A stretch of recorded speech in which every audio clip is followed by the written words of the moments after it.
সুপ্রিয় শিক্ষার্থীবৃন্দ, তোমাদের স্বাগত জানাচ্ছি আজকে অনলাইন ক্লাসে। একাদশ শ্রেণীর পরবর্তী সুশাসন বিষয়ের ছাত্রছাত্রীরা, তোমাদের জন্য আজকে আমার দ্বিতীয় অনলাইন ক্লাস। আজকে আমাদের পরবর্তী সুশাসন বিষয়ের প্রথম পত্রের দ্বিতীয় অধ্যায় সুশাসন। আজকে আমরা সুশাসন নিয়ে আলোচনা করব।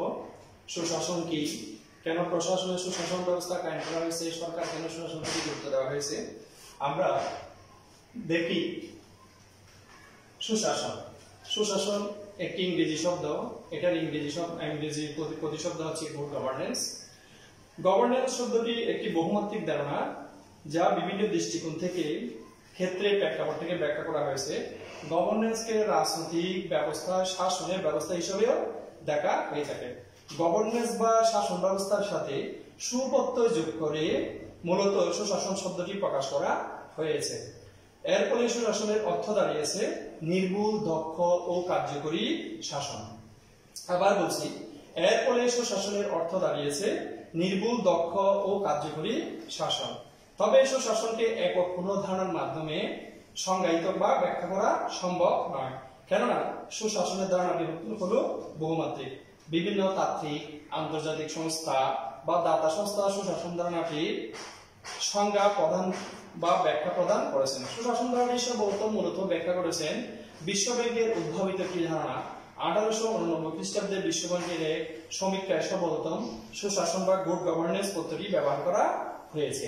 এবার আমরা দেখি সুশাসন বলতে কি বুঝি। সুশাসন, গুড গভর্নেন্স। আমরা সরকারি ব্যবস্থায়, শাসন ব্যবস্থাকে আমরা দেখেছি। সুশাসন কি? যে শাসন ব্যবস্থায় স্বচ্ছতা, জবাবদিহিতা, আমরা এখানে একটা সুশাসনের একটা চিত্র রেখেছি। আমরা এখানে দিয়েছি সুশাসন। সুশাসনের সংজ্ঞা আমরা বলতে পারছি যে শাসন ব্যবস্থায় স্বচ্ছতা, জবাবদিহিতা বা দায়বদ্ধতা, জনগণের অংশগ্রহণ, স্বাধীন প্রচার মাধ্যম, দুর্নীতিমুক্ত প্রশাসন, আইনের শাসন প্রতিষ্ঠা, জনবান্ধব প্রশাসন, সমতা নিশ্চিতকরণ, গ্রহণযোগ্যতা, ক্ষমতা স্বতন্ত্র নীতি, কল্যাণমূলক এবং বিচার বিভাগের স্বাধীনতা। অর্থাৎ যে শাসন ব্যবস্থায় এই সমস্ত উপাদানগুলো বিদ্যমান থাকবে তাকে আমরা বলবো সুশাসন। কারণ এই পদ্ধতিগুলো বাদ দিয়ে কখনো শাসনকে সুশাসন বলা যায় না। বর্তমান যুগে শাসনের বড় আবার পরিচিত হচ্ছে সুশাসনের। আগে আমরা সুশাসনের সাথে তেমন পরিচিত ছিলাম না। আবার 1989 সালে বিশ্বব্যাংক সর্বপ্রথম এই পদ্ধতি ব্যাখ্যা করেছেন। সেই থেকে আমরা সুশাসনের প্রতি ইঙ্গিতটি লক্ষ্য করছি। আজকে আমাদের প্রশাসনের যে কোনো একটা প্রশাসনে যদি আমরা এই তথ্যগুলো দেখতে পাই, তবে আমরা বলতে পারবো সেই শাসন ব্যবস্থা হবে সুশাসন ব্যবস্থা। তো আমরা দেখি সুশাসনের তথ্যগুলো কি। যেমন স্বচ্ছতা, যেটাকে আমরা ইংরেজিতে বলি ট্রান্সপারেন্সি। স্বচ্ছতা, বাধাহীন কোনো জিনিসের অর্থাৎ কোনো শব্দের দ্বিত্বমূলক অর্থ না থাকাকে আমরা কি বলি? স্বচ্ছতা বলি। অর্থাৎ প্রশাসন পরিচালনা করতে গিয়ে এমন ভাবে পরিচালনা করতে হবে যাতে কোনো ধরনের বাধা থাকতে পারবে না। জনগণের কাছে সবকিছু স্বচ্ছ হইতে হবে, তবে আমরা সেই শাসনকে আমরা বলবো সুশাসন। আবার জবাবদিহিতা বা দায়বদ্ধতা। এখন শাসন ব্যবস্থায় যদি জবাবদিহিতা না থাকে, দায়বদ্ধতা না থাকে, তবে সেই শাসনকে আমরা কখনো সুশাসন বলতে পারি না। সেখানে স্বেচ্ছাচারিতা সৃষ্টি হতে পারে।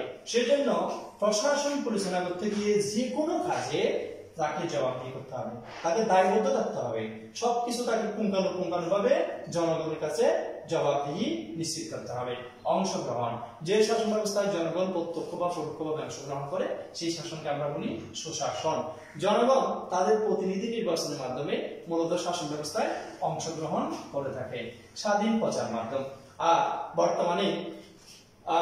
বর্তমানে প্রচার মাধ্যমগুলো জনগণের মুখপাত্র বলা হয়, কারণ প্রচার মাধ্যমে জনগণের সরকারের সাথে জনগণের সম্পর্ক, সরকারের ভুল ত্রুটি এবং দেশে দুর্নীতি, দেশে প্রশাসন এবং সরকারি সফলতা, ব্যর্থতা সবগুলো প্রচার মাধ্যম আমাদেরকে সামনে উপস্থাপন করে থাকে।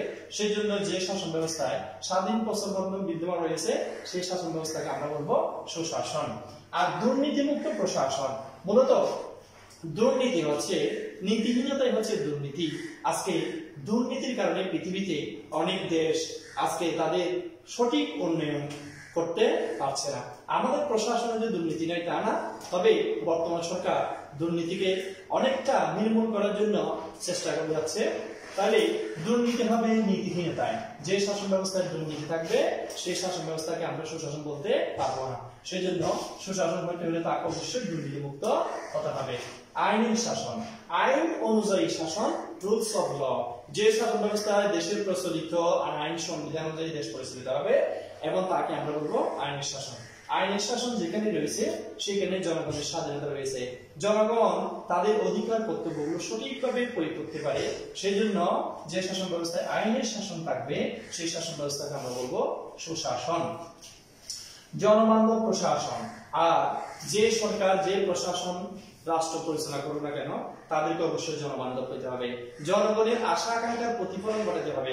জনগণের মতামতকে তাদের গ্রহণযোগ্যতায় আনতে হবে। যে শাসন ব্যবস্থা জনগণের জনবান্ধব জনমতামতের উপর প্রতিষ্ঠিত সেই শাসন ব্যবস্থাকে আমরা বলবো সুশাসন ব্যবস্থা। সমতা, একটা দেশের মধ্যে হিন্দু, মুসলিম, খ্রিস্টান বিভিন্ন গোত্র বিভিন্ন ধর্মের লোক বসবাস করে, ধনী গরিব নির্বিশেষে সকলে বসবাস করে, সকলের সাথে সমান ইকুয়াল, সবাইকে কি করতে হবে? সমান মনে করতে হবে। একজনকে বড় লোকদেরকে একটু বেশি মর্যাদা দেওয়া হবে, গরিবদেরকে একটু কম মর্যাদা দেওয়া হবে, এটা কখনো করা যাবে না। অর্থাৎ যে শাসন ব্যবস্থায় ধনী গরিব নির্বিশেষে, ধর্ম বর্ণ গোত্র নির্বিশেষে সকলকে সমান সুযোগ সুবিধা প্রদান করা হয় সেই শাসন ব্যবস্থা হবে সুশাসন ব্যবস্থা। আবার গ্রহণযোগ্যতা, আবার কোন সরকার কোন প্রশাসনকে অবশ্যই গ্রহণযোগ্য হতে হবে। তাই যদি গ্রহণযোগ্যতা হারিয়ে ফেলে তখন সেই শাসন ব্যবস্থাকে আমরা কখনো সুশাসন বলতে পারবো না। সেজন্য প্রশাসনকে জনগণের ইচ্ছার প্রতিফলন দেখিয়ে তাদের গ্রহণযোগ্যতা প্রমাণ করতে হবে, তবে তাকে আমরা বলতে পারবো সুশাসন ব্যবস্থা।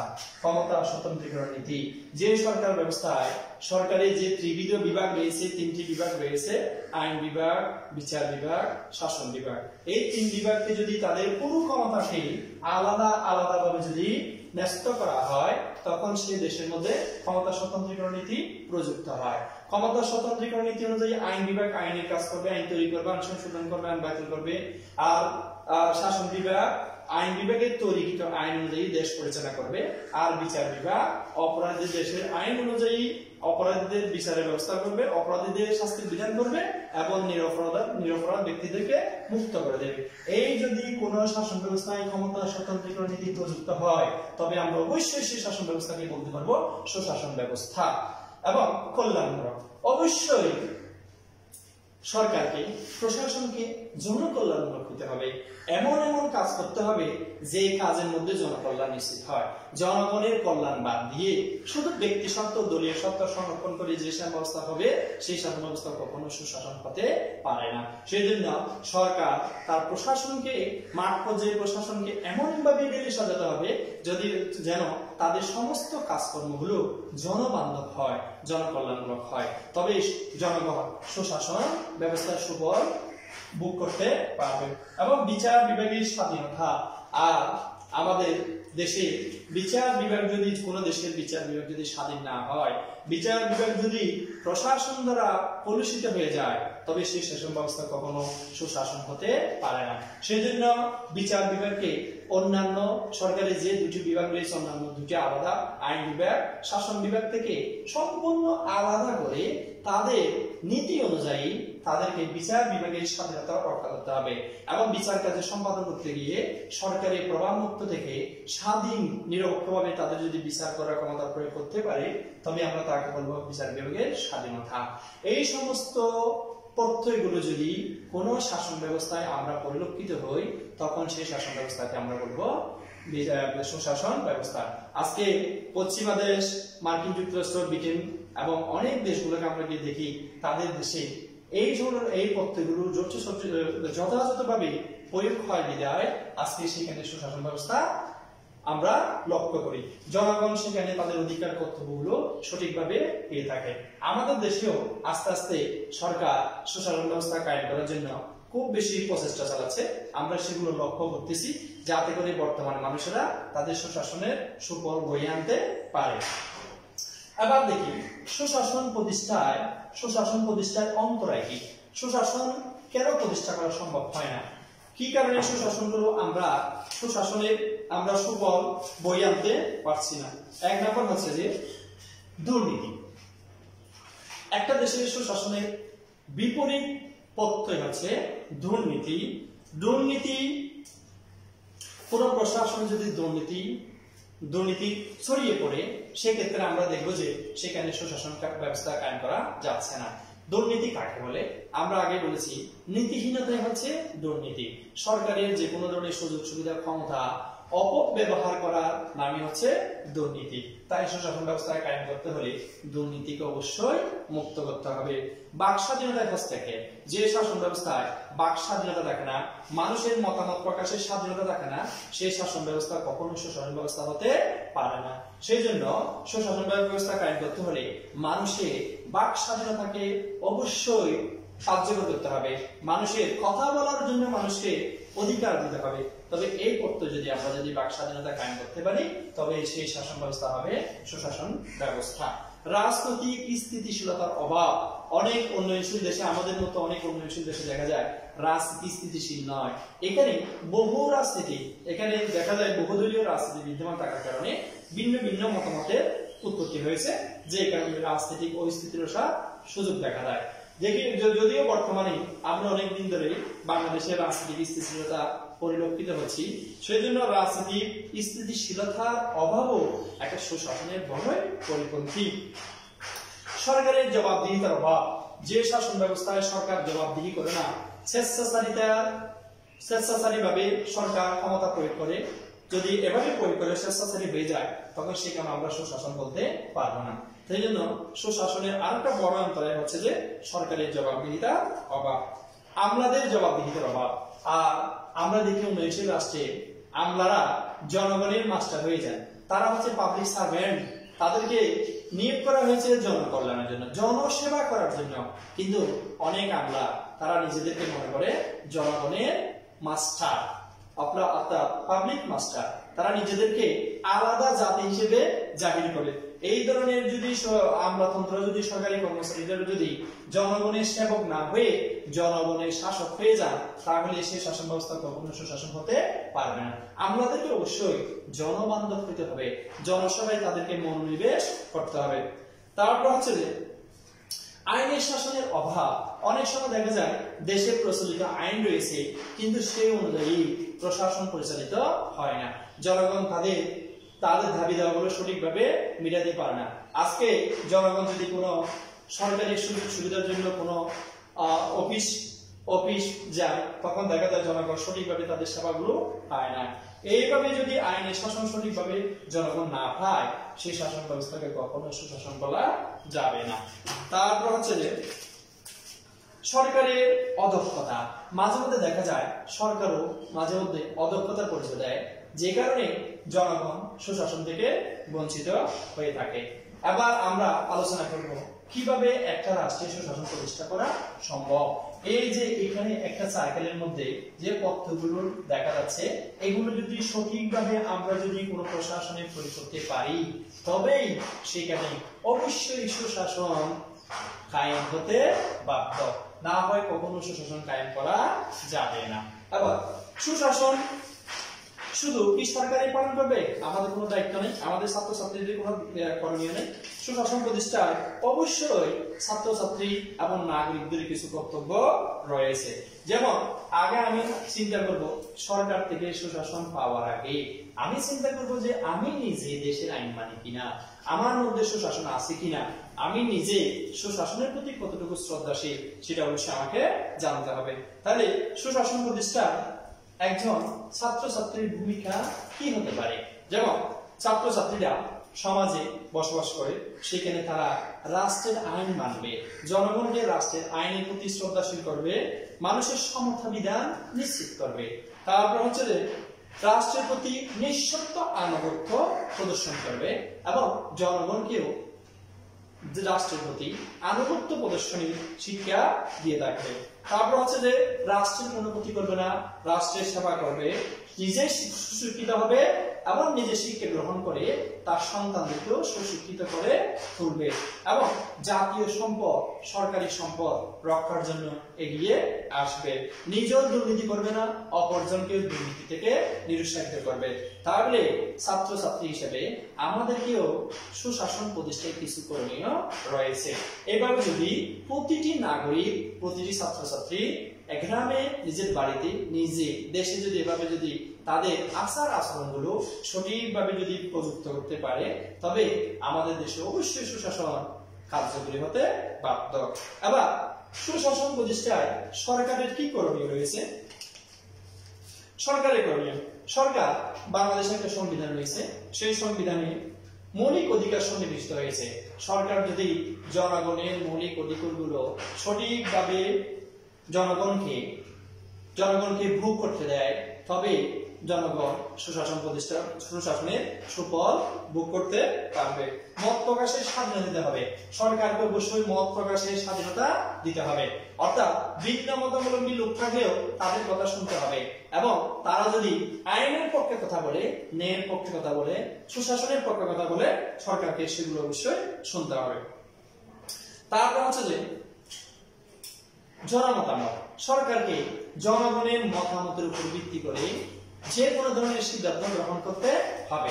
কারণ জনমত হচ্ছে যে গণতন্ত্রের প্রহরী, জনগণের মতামতের ভিত্তিতে যে সরকার প্রতিষ্ঠিত হয়, সেই জন্য জনমতকে অবশ্যই কি করতে হবে, তাদেরকে কি করতে হবে, জনমত প্রকাশের স্বাধীনতা দিতে হবে।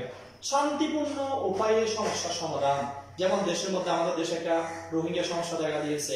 আজকে আমাদের দেশে 13 লক্ষ রোহিঙ্গা আমাদের বিরাট একটা বোঝা হয়ে দাঁড়িয়েছে। সরকার যদি এক্ষেত্রে জনগণের সাথে, বিরোধী দলগুলোর সাথে এবং সবার সাথে যদি মিলেমিশে আলোচনার মাধ্যমে সঠিক সিদ্ধান্ত যদি নিতে পারে, তবে আমার মনে হয় এই রোহিঙ্গা সমস্যা থেকে আমরা সমাধান পেতে পারি। এভাবে যদি রোহিঙ্গা যদি আমাদের দেশে যদি বছরের পর বছর থেকে যায়, আমাদের অর্থনীতি, আমাদের পরিবেশ, আমাদের আজকে সমাজ ব্যবস্থা সবকিছু কেমন জানি উলট পালট হয়ে যেতে পারে। সেজন্য সরকারকে সবার সাথে মতামতের ভিত্তিতে এই জাতীয় সমস্যাগুলো সমাধান করতে হবে। বিচার বিভাগের স্বাধীনতা নিশ্চিত করতে হবে, সরকারকে অবশ্যই বিচার বিভাগকে স্বাধীন করতে হবে। বিচার বিভাগ যাতে করে অন্যান্য দুটি বিভাগ থেকে পৃথক থাকতে পারে, সেই জন্য সরকারকে পদক্ষেপ নিতে হবে, যাতে করে জনগণ সঠিক বিচার পায়। এখানে ধনী গরিব কোনো ব্যাপারে থাকবে না, সকলে যেন সমান বিচার পায়, আইনের প্রতি সকলে শ্রদ্ধাশীল হয়, সম্মানিত হয়, সেই জন্য সরকারকে এই ব্যবস্থাও করতে হবে। তারপর হচ্ছে সহিংসতা পরিহার, সরকারকে কখনো সহিংস হতে দেওয়া যাবে না।